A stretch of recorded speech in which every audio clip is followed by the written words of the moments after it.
இது மகிமை நேரம்.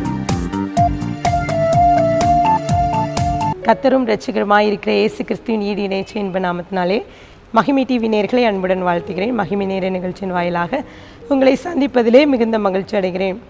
நாம் தொடர்ந்து வேதத்தில் 7 அதிசயங்கள் என்ற தலைப்பின் கீழே தியானித்து வருகிறோம்.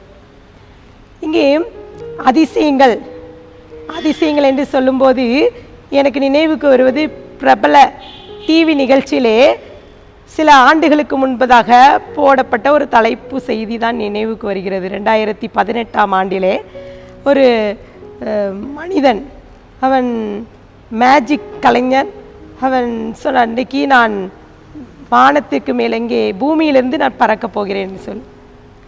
அநேகருக்கு தெரிந்திருக்கும். இங்கே அந்த மனிதன், அவன் ஒரு வாலிபன், அவன் கோவையை சேர்ந்த அந்த வாலிப மகன். அவன் பாருங்க, அவன் 3 வயதிலே இந்த கலையை நான் கற்றுக்கொண்டேன். 10 வருடமாக இந்த சாதனையை நான் செய்ய வேண்டும் என்று நான் செய்தேன் என்று சொன்னான். அவன் பறக்கிறான், 120 அடி உயரம் பறந்து காட்டுகிறான். மிகவும் ஆச்சரியமாக இருந்தது. எப்படி இது செய்ய முடியும்? ஒரு மனுஷனால் இது முடியுமா? அவன் கீழே இறங்கி வரும்போது அவனோடு கேட்கிறார்கள். அவர் சொன்ன காரியம், இது பல நாள் நான் எடுத்த ப்ராக்டிஸ், இது ஒரு தந்திரமான ஒன்று, இதுக்குள்ளே ஒரு சயின்ஸ் இருக்குது, அதை நான் பயன்படுத்தி தான் நான் இதை செஞ்சேன். அது மாத்திரமில்ல, அவன் சொன்ன இது வேகத்துடன் கூடிய ஒரு தந்திரம் என்று சொல்லி முடித்தாள். பிரியமானவர்களே, இன்றைக்கும் இந்த உலகத்தில் அநேக தந்திரங்கள், மாயா ஜாலங்கள், ஒன்று செய்ய முடியாதது கூட செஞ்சு காட்டிடலாம். ஒரு காரியம், ஒரு ப்ராடக்ட் புதுசாக ஒன்று உருவாக்குனா அதே போல் புதுசாக வேறு அதே சேமாக இருக்கிற மாதிரி வேறு காரியங்கள் வந்துவிடும்.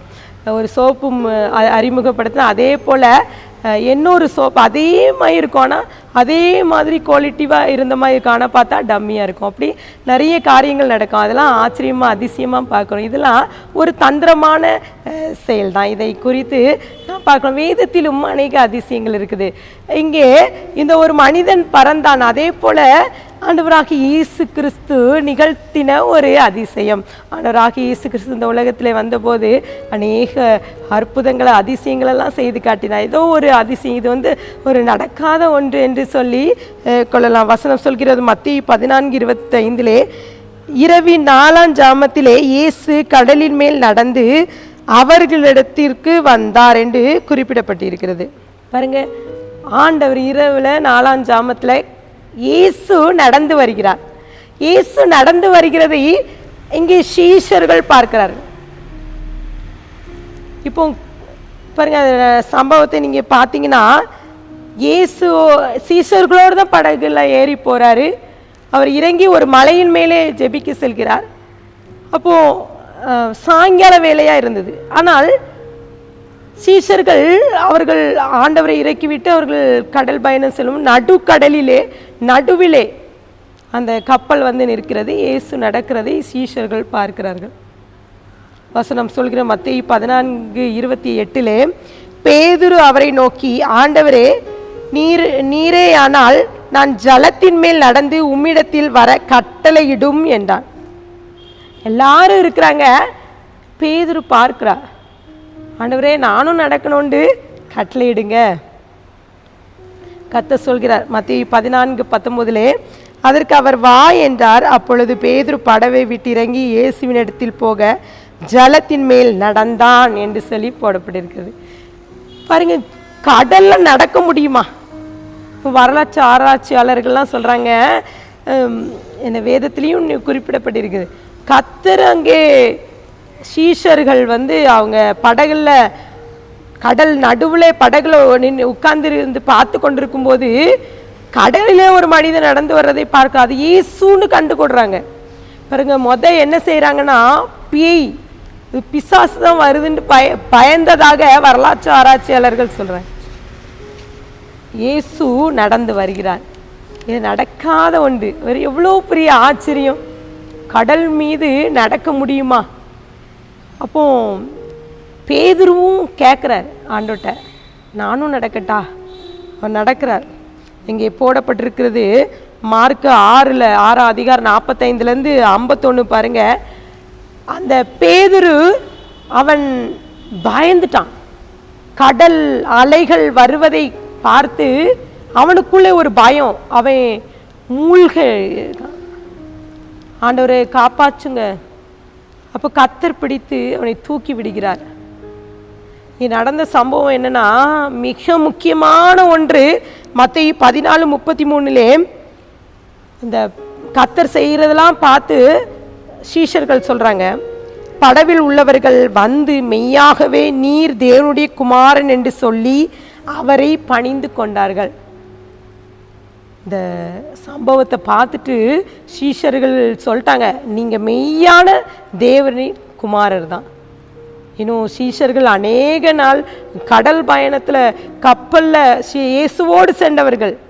ஒரு முறை பார்த்தீங்கன்னா காற்றையும் கடலெல்லாம் அதில் ஒரு அந்த அலைகளெல்லாம் அதெல்லாம் அதற்றுறாரு. அப்போ சீஷர்கள் கண்டு கொண்ட காரியம் என்னன்னா, தேவனின் குமாரன், மெய்யான தேவனுடைய குமாரன் இயேசு என்பதை கற்றுக்கொண்டார். இன்றைக்கு கூட இந்த அற்புதம், இந்த அதிசயங்களை நாம் பார்க்கிறோம். எல்லாத்துக்கும் தெரிந்த ஒரு சம்பவம்ல, நம் மெய்யாகவே நம் தேவன் எப்படிப்பட்டவர் என்று நாம் அறிந்து கொண்டிருக்கிறோமா? அவர் எப்படிப்பட்டவர்? அவர் குமார், தேவனுடைய குமாரர் என்பதை நாம் அறிந்து கொள்ள வேண்டும்.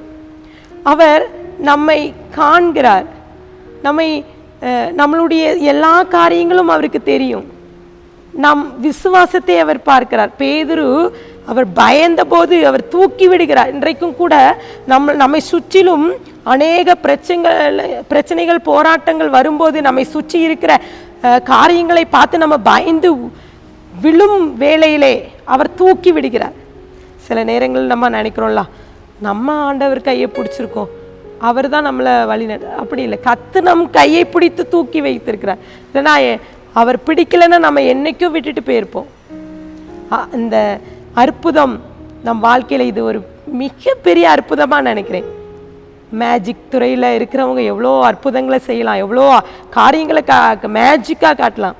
ஆனால் கர்த்தர் அப்படி இல்லை, மேஜிக்காலாம் இது காட்டல, அவர் நடத்தி காட்டினார். அவருடைய அதிசயங்களை விவரிக்க முடியாது, அப்படிப்பட்ட தேவன். ஆண்டவர்கிட்ட ஒப்பு கொடுத்து ஜெபிப்போமா? ஆண்டவரே, நாங்களும் பயந்து போயிருக்கோம், பேதுரு போல நான் மூழ்கி விடுமோ விழுந்து விடுவோமோன்னு பயந்து போயிருக்கிற சூழ்நிலை கர்த்தர் இன்றைக்கு உங்களை தூக்கி பிடித்து அவர் நம்மை விடுவிக்க வல்லவராக இருக்கிறார் என்ற நிச்சயத்தை பெற்றுக்கொள்ளும். கண்களை மூடி ஜெபிக்கிறோம். அன்பின் பிதாவே, மெய் ஸ்தோத்திரிக்கிறோம், எங்களோடு பேசியிருக்கீங்க.